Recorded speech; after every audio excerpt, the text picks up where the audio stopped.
Okay, I was just reading in the Psalms this morning where it says that it is time for you to act, O Lord, for they have made your law void. And if anyone made God's law void, it was Hitler. So it's kind of remarkable, perhaps, that atheists and skeptics routinely accuse Christianity for Hitler's atrocities, see Hitler's atrocities and blame on Christianity, which, by the way, suggests that there is objective evil in the world if they're going to try to make these, if they're going to get all worried about this too, which sort of flies in the face of their own worldview anyway, which says there's no such thing as objective good or objective evil, but I'm not going to get into that today. But skeptics typically raise two lines of argument about Nazism and Hitler. First of all, they try to blame Christian anti-Semitism, or they try to blame the Holocaust on Christian anti-Semitism. And the second point that they try to make is claiming that Hitler was a Christian and was doing his things out of Christian convictions. So I'm going to deal pretty quickly with the first one and then deal most of the time with the second one, which I've spent my whole book on Hitler's religion talking about. So how do we respond to this notion that of Christian anti-Semitism having produced the Holocaust? Well, first of all, we as Christians need to acknowledge that this was a problem in Christianity, at least as Christianity broadly defined, historically.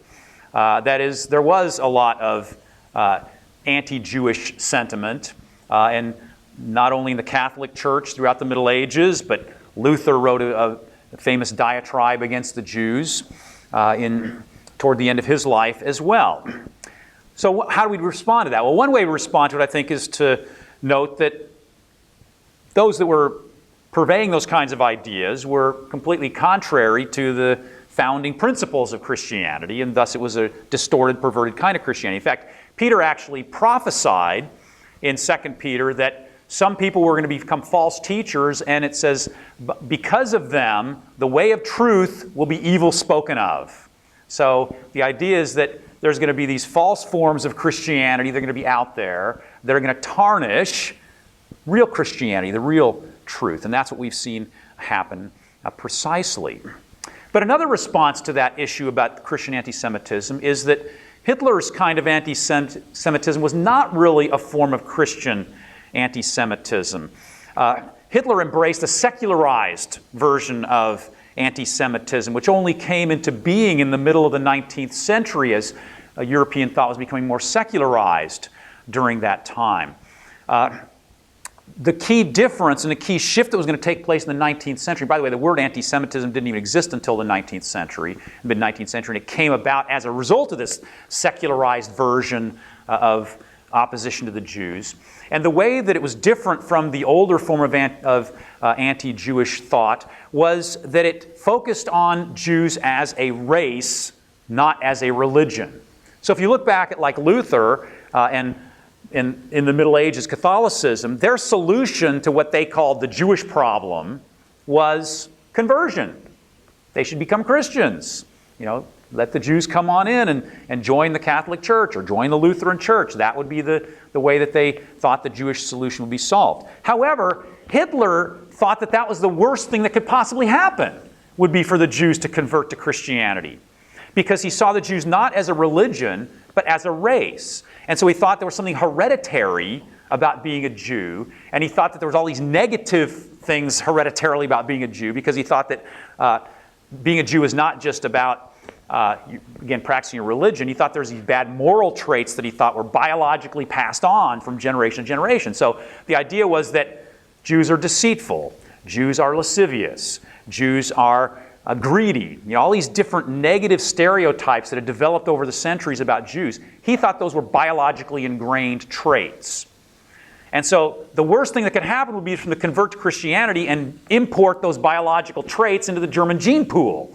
And so here we see a Nazi poster, propaganda picture that has a picture of a Jew here, and apparently his wife. They're coming out of a church. He has a Bible, rosary beads in his hand there. And the caption to that says, "Baptism did not make him a non-Jew." So the idea is you can't get rid of your Jewishness by converting and by becoming a Christian. And notice what the what he's doing also, he's sort of ogling these young ladies over here, sort of sending another signal about what the Jews are like in that particular propaganda piece. So Hitler did not want Jews to convert to Christianity. Also, if you look at Hitler's relationship to Judaism and such, he rejected the Old Testament altogether. And Hitler even rejected the writings of Paul because he thought that the Apostle Paul was a sneaky Jewish rabbi who imported Jewish ideas into Christianity and corrupted it from the very start. So Hitler basically thought Christianity had been corrupted at the very beginnings. However, interestingly, Hitler did seem to have good things to say about Jesus. But his picture of Jesus was not the biblical picture of Jesus. His picture of Jesus was as an Aryan fighter against the Jews.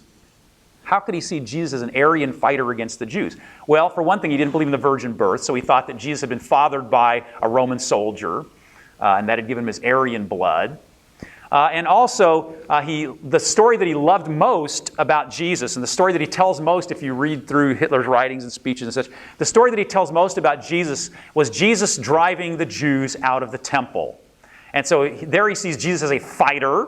He's got a whip in his hand, and interestingly, here's a picture showing Hitler with a whip in his hand in his early days of his political career. I don't know if he was trying to pose as Jesus here and thinking of himself in that thing, but he may have been. But in any case, he saw that Jesus driving the money-grubbing Jews out of the temple, right? Why were the Jews in the temple that he was driving out? Is because they were doing business in the temple. And so he's, again, playing on these stereotypes of the Jews there. So from what I've already said, it should be perhaps apparent that there are some problems with Hitler's claim to be a Christian. So why then do atheists and skeptics then make this claim that Hitler was a Christian? Well, the simple answer is Hitler claimed to be a Christian. So the 25-point program of the Nazi Party, which was put out in 1919, right at the beginning of Hitler's political career in the National Socialist German Workers' Party, what we often refer to as the Nazi Party, the 25-point program espoused what it called positive Christianity. Didn't really define what that meant, but it did make that statement. And then one of the favorite quotations of atheists and other skeptics is in April 1922 in a speech when Hitler called Jesus his Lord and Savior. Here's the direct quote: "My Christian feeling directs me to my Lord and Savior as a fighter." Notice the "as a fighter" part there again. You see Jesus as a fighter. So he called Jesus his Lord and Savior there. And there were other places when he was campaigning politically he did the same kind of thing. Now, of course, we know that Hitler would never lie to us about something as important as religion. So, of course, he must have been a Christian, right? Well, there's some problems with that, so we'll get into this here. So here's another propaganda piece that Hitler used to try to show his connections with Christianity.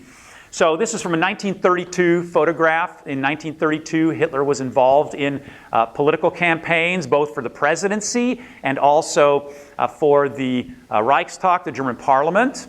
And so as part of his campaign, he was traveling all throughout Germany. And this particular event, he says the caption to this, "A photographic chance event becomes a symbol," which, by the way, makes me suspicious it probably wasn't a chance event. It probably was staged. But in any case, you get that cross right above him, that real bright colored cross right above his head there. And then it says, Adolf Hitler, the supposed heretic, leaving the Mariakirche in Wilhelmshaven. Okay, so this is trying to make it clear. Look, Hitler's coming out of church. You would surmise perhaps he's just been to a church service. Coming out of the church there, you got this cross sort of giving this halo effect to Hitler. And in fact, interestingly, this photo graces the dust jacket of a book that tries to prove that the Nazis had close connections with Christianity and such. However, there's a number of problems with the idea that Hitler was a Christian, even despite this propaganda effort that he tried to show of it. First of all, Hitler often distanced himself from Christianity, both privately especially, but also even publicly at times. He distanced himself from Christianity. And secondly, Hitler and his regime persecuted Christianity and tried to undermine its influence in a whole host of ways, while Hitler was in power. So let me start with this first one about Hitler distancing himself from Christianity and criticizing it over the course of his career. Well, interestingly, this photo is very interesting. It has an interesting story with it that, in fact, I discovered as I was doing my research on this book. And here is what I found. In 1938, a new edition came out of Heinrich Hoffmann's book. Heinrich Hoffmann was Hitler's personal photographer, and Heinrich Hoffmann published these photos in his book called Hitler wie ihn keiner kennt, which means Hitler as no one knows him. And in the 1932 edition, the original edition, you have that cross above his head there. But then what I found is that in the 1938 edition, the cross is gone. And interestingly, when I first found that, I wasn't quite sure which was the original and which was the fake. In other words, I wasn't sure if they'd actually faked it here by putting that in, or if they'd faked it by taking it out later. So I wrote to the Heinrich Hoffmann Archives, which is in Munich. And interestingly, they still have the negatives of these photographs in the archive there. And the archivist told me that the cross is in the original. The cross is in the negative. So this is the original way it looked. And I also had a photographer friend later on analyze it and was looking at it and very closely, blew it way up and found that, yeah, it was removed here from this one. So now, why did they remove the cross there? Well, it's pretty clear. By 1938, Hitler's in power. He's been in power for 5 years by that time. He no longer needs to pander to the German public like he did in 1932 before he came to power. And so it seems pretty clear that he's trying to distance himself from Christianity now that he no longer needs the support of the German public, who does have more of a Christian identity. Not only that, but they altered the caption, of course. The caption couldn't stay the same because the caption that went along with the original one had to do with that cross hovering over his head, this symbol of Hitler, and called him the supposed heretic, trying to distance himself from any kind of heresy or negativity toward Christianity. So here's the new caption. Adolf Hitler, after sightseeing at the historic Mariakirche in Wilhelmshaven. They spelled Mariakirche wrong both times, I don't know where they did that, but anyway, in any case, after sightseeing. So they're making it clear he didn't go to a church service. He wasn't worshiping, in the church there. He was sightseeing at this historic church there. And so again, trying to distance himself all the more from Christianity. Now, if we look at Hitler's entire life, what we'll find out is that he was alienated from Christianity from a very young age. The best scholarship about Hitler, even going back to his youth, suggests that even as a very young teenager, he was alienated from the Catholic Church that he was raised in. And as an adult, he never attended church services, with the exception of funerals and weddings on a few occasions. And even in those cases, there's one case where he attended a funeral mass in Berlin, and afterwards Goebbels in his diary records that Hitler was scoffing at the funeral mass that he'd just been to and such. So Hitler was alienated from Catholicism. It's pretty clear from the very start. Also, in August 1924, when Hitler was in Landsberg prison after his beer hall putsch, his unsuccessful attempt to overthrow the Bavarian government, and he spent almost a year, or a little over a year rather, in prison. During that time, Rudolf Hess, one of his closest colleagues who was spending time in jail with him, had a conversation about religion with some of his fellow inmates. There were a number of fellow Nazis that were there because of the beer hall putsch and such. And Hitler stayed aloof from the conversation, but after the conversation was over, Hitler had a private conversation with Hess, and Hess records this in a letter that he wrote to his wife right after it took place. Hitler told Hess that he had to camouflage his anti-Christian sentiments for the sake of political tactics. And so it's pretty clear that Hitler, any time he was expressing his support for Christianity, that it was purely a political tactic. It was used for propaganda purposes. And in fact, in Mein Kampf itself, he actually discusses this point and remarks that a particular Austrian politician whom Hitler had known about when he was living in Vienna, Hitler was in Vienna from 1907 to 1913, a guy named Georg von Schönerer had been a prominent pan-German politician there, and Hitler remarks in Mein Kampf that Schönerer basically had the right ideology, but he had bad political tactics. And one of the bad political tactics that Hitler specifically remarks on was that Schönerer led a campaign against the Catholic Church that was called the Los von Rome movement, the Free from Rome movement. And his political career took a tailspin once Schönerer did that. So Hitler said, we need to avoid that. We don't want to attack religion. We don't want to attack Catholicism or Christianity and such. However, interestingly, there are even a few times when Hitler does sort of divulge his anti-Christian attitude in his writings and speeches. So let me just give one example among many. In the second volume of Mein Kampf, after in the first volume he'd already said we shouldn't, we need to be careful about criticizing Christianity. In the second volume, there is actually a passage where he does criticize Christianity. And I'll read you the passage here. It says, "A philosophy filled with infernal intolerance," and here he's talking about Christianity, especially Catholicism. But he says, "A philosophy filled with infernal intolerance will only be broken by a new idea, driven forward by the same spirit, championed by the same mighty will, and at the same time pure and absolutely genuine in itself. The individual may establish with pain today that with the appearance of Christianity, the first spiritual terror entered into the far freer ancient world." So here he calls Christianity the first spiritual terror to enter the freer ancient world. And then he goes on to say, "But he will not be able to contest the fact that since then, the world has been afflicted and dominated by this coercion." Afflicted and dominated, by Christianity. And then he goes on to say that coercion is broken only by coercion, and terror only by terror. So he's actually promising he's going to persecute the church here. I'm going to use terror and coercion to break the coercion of the church. So this, as well as many other ways, and again, that was Hitler sort of tipping his hand there. He doesn't make those kind of statements very often, but occasionally it does come to the surface. There were also other kinds of ways over the course of time that Hitler was going to associate himself with an anti-Christian kind of mentality. So, for example, here's Hitler in 1934 at the Nietzsche archive. And Hitler actually contributed a lot of his own personal funds to the Nietzsche archive in Weimar. He visited it several times. Here's one of the times that he visited it. And this is, again, his personal photographer, Heinrich Hoffmann, took this photo and published it of Hitler across. There's Nietzsche, a bust of Nietzsche there, and Hitler across from it. And so Hitler is wanting this association with Nietzsche, who, of course, was famous for his "God is dead" dictum. So it's no surprise to anyone that he's associated with atheism. So Hitler was wanting to cultivate this association with Nietzsche, despite the fact that Nietzsche was obviously anti-Christian. If you also look at Goebbels' diaries and Rosenberg's diaries, two of Hitler's close associates who spent a lot of time with him, they remark quite often about Hitler's anti-Christian attitudes and conversations. And then also, in Hitler's monologues, there's a lot of anti-Christian material. Now here there's an interesting story here in terms of the atheists, and if you confront people who are atheists or skeptics, you might come up against people who will say, well, those aren't really reliable. And the reason they will say that about these monologues is because the English translation is based upon some unreliable manuscripts.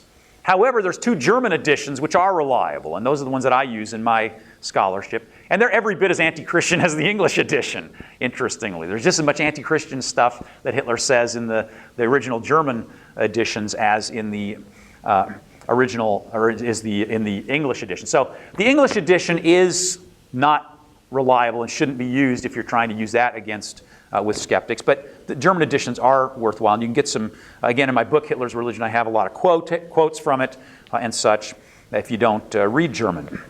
But let me just give you just a real quick sampling of a couple of things, or one particular passage from there. But again, this is actually a very common and frequent topic of conversation. Hitler talked about religion a lot, if you read his monologues or during the days of the war. So here's just one example.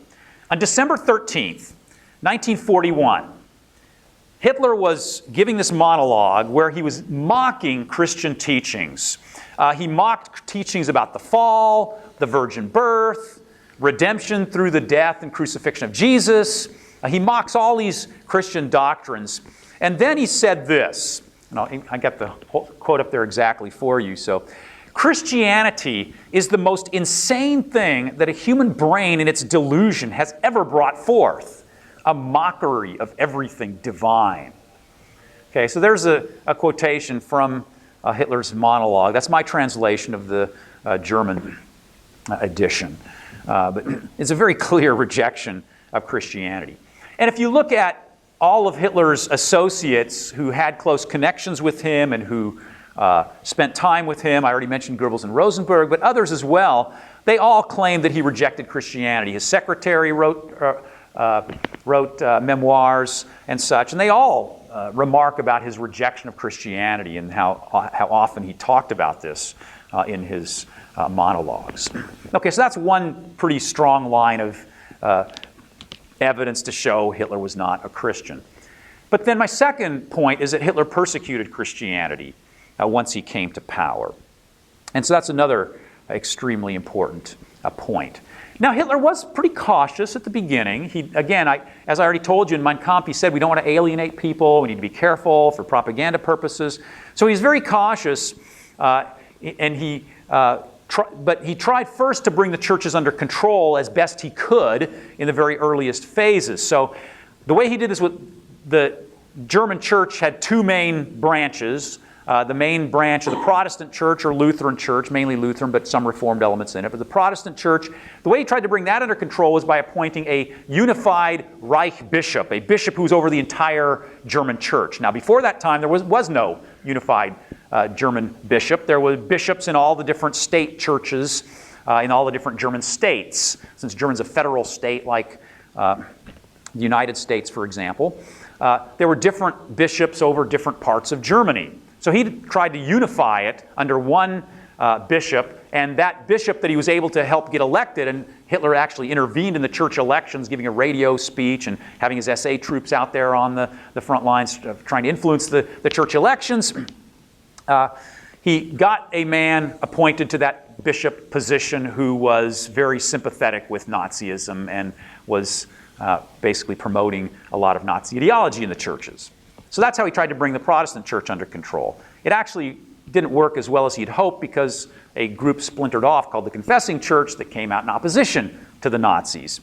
But he tried to bring it under control as much as he could.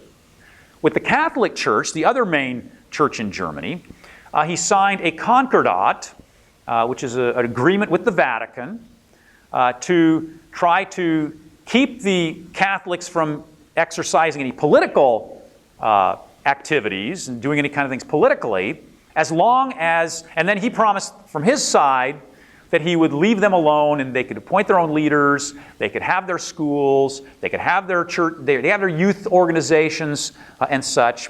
But Hitler constantly violated the concordat over the next several years. And so they closed Catholic schools. Here's a poster. This one actually just encouraging, but later they're actually just going to close them down. This poster says, Adolf Hitler's youth go to public school. In other words, they don't go to private parochial school. Most of the private schools were parochial schools, mostly Catholic.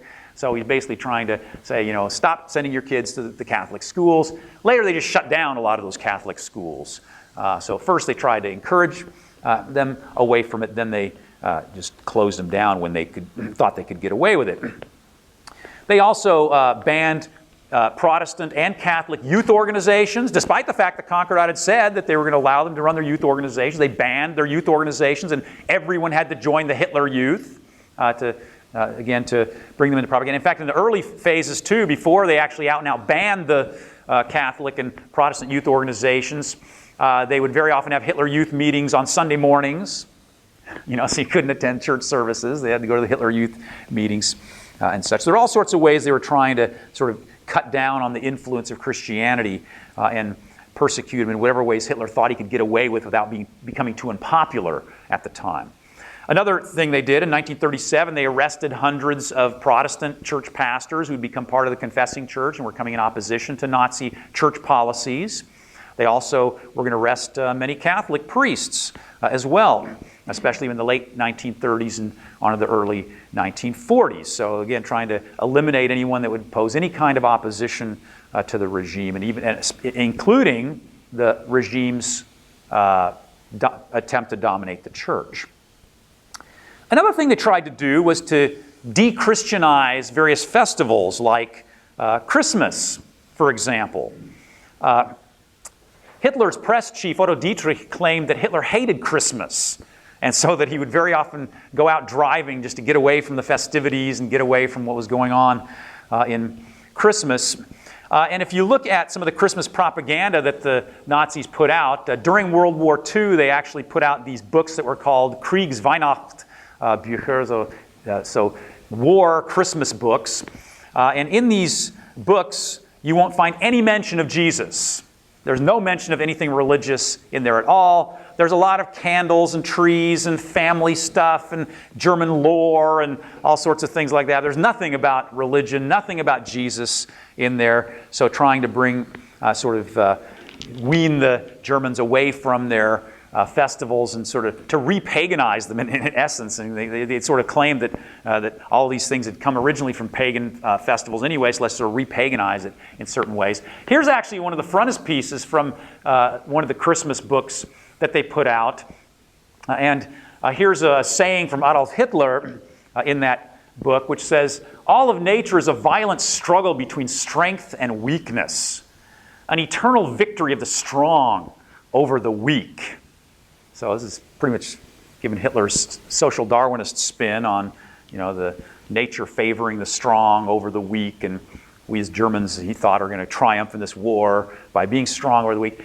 This is not exactly peace on earth, goodwill toward men, right? Which would be the Christian Christmas message, or Silent Night, or something like that. So this is what was being purveyed as a Christmas message there. There were all sorts of other ways that the Nazis tried to persecute Christianity. So, for example, during World War II, Hitler ordered that all military chaplains, and he didn't remove, he did allow the military to have chaplains. There was a lot of officers in the military who would have been in opposition to Hitler removing the chaplains, so he allowed them to have their chaplains, although the Air Force, by the way, did not have chaplains because they were under Goering, and so the Air Force did not institute chaplains once they reinstituted the Air Force in Germany. But he ordered all of the chaplains to be placed in the front lines as far forward as possible. And this order of Hitler's actually came to be known as the Uriah Order. So after Uriah, who David had put out in the heat of the battle so that Uriah would die. And so it was the same purpose. Hitler was wanting these chaplains to die in battle. And so he's putting all these chaplains out in the front of the battle to hope as many of them as possible are going to get killed. And by the way, they also did conscript the pastors and priests, especially young pastors and priests in Germany during that time too, hoping, again, to get as many of them out on the front as possible and away from doing any kind of a Christian ministry. Another interesting evidence for Hitler's persecution of Christianity and trying to sort of undermine the impact and influence of Christianity is that during World War II, Hitler was very interested in architecture and rebuilding of German cities. As German cities were being destroyed, Hitler had some architect friends like Speer, who he hung out with a lot, and they actually made these models of different German cities, especially Berlin, and how they're going to rebuild these cities after the war. But there was one thing that was missing from all these plans that they were developing of the rebuilt cities. No churches. They weren't going to rebuild any churches in Germany that got bombed out during the war unless they had very, very important architectural significance. So again, another indication that they're trying to undermine the powers of Christianity and the church. Now, if Hitler then was not a Christian, then what was he? What did he believe? Okay, I don't have a lot of time to get into this and defend this, so I'm not going to be able to spend a lot of time on this, but again, you can look at my book later if you're interested in more depth here. But I will say that there is no evidence that Hitler was an atheist. Some Christians say, oh, Hitler was an atheist, because he rejected Christianity and such, but that's not necessarily the only option. There are other options available. And in my book, Hitler's Religion, I go through the different options that were available to German thinkers at the time. Hitler did seem to believe in some kind of higher power of some sort or other. Not necessarily a personal God, a personal being. In fact, he certainly rejected a personal afterlife. One time in his monologues, he was talking about the afterlife. And he said the afterlife is just being reabsorbed back into the cosmos. And that sort of reinforces my position of where I believe Hitler came out. Let me say one other thing before I get to that. He also rejected occultism. Hitler was not into the occult. A lot of people think, Nazism was into occultism and paganism. Well, some of the Nazis were. Rosenberg was. Hess was, Himmler was, Hitler and Goebbels were not. They rejected the occult. In fact, they actually persecuted occultists and ordered the arrest of astrologers and clairvoyants in 1941. So I'm arguing that Hitler was a pantheist. He believed that nature was God. And there are a number of lines of reasons why I believe this. If you read Mein Kampf very carefully, he does seem to deify nature. In fact, interestingly, the translators of Mein Kampf always capitalize the word nature in a lot of contexts in the book. Now, in German, we don't know if Hitler would have done that necessarily, because in German you capitalize all nouns. So he would, of course, capitalize nature. That doesn't necessarily mean anything. But it's interesting that the translators all thought, and there's a number of translations, there's not just one translation, there's a number of translations, they all capitalize nature. I mean, the translators certainly thought that he was deifying nature, or at least personifying nature. However, there's a lot of other lines of evidence too. Hitler, in one of his monologues, talked about the Purslingberg Church in Linz, Austria. He'd lived in Linz, Austria, so he knew about this church. It's sitting up there on a hill. And Hitler said that they should destroy this church, again, there's his anti-Christianity coming out, and build a planetarium on that site, an observatory. And then people, instead of coming to a church, could come to pilgrimage to view the cosmos and see the wonders and beauty of nature and the cosmos. And here's what he said that people should learn when they came there. He said this, quote, "A person can comprehend this and that, but he cannot dominate nature. He must know that he is a being dependent on the creation." So we're dependent on nature.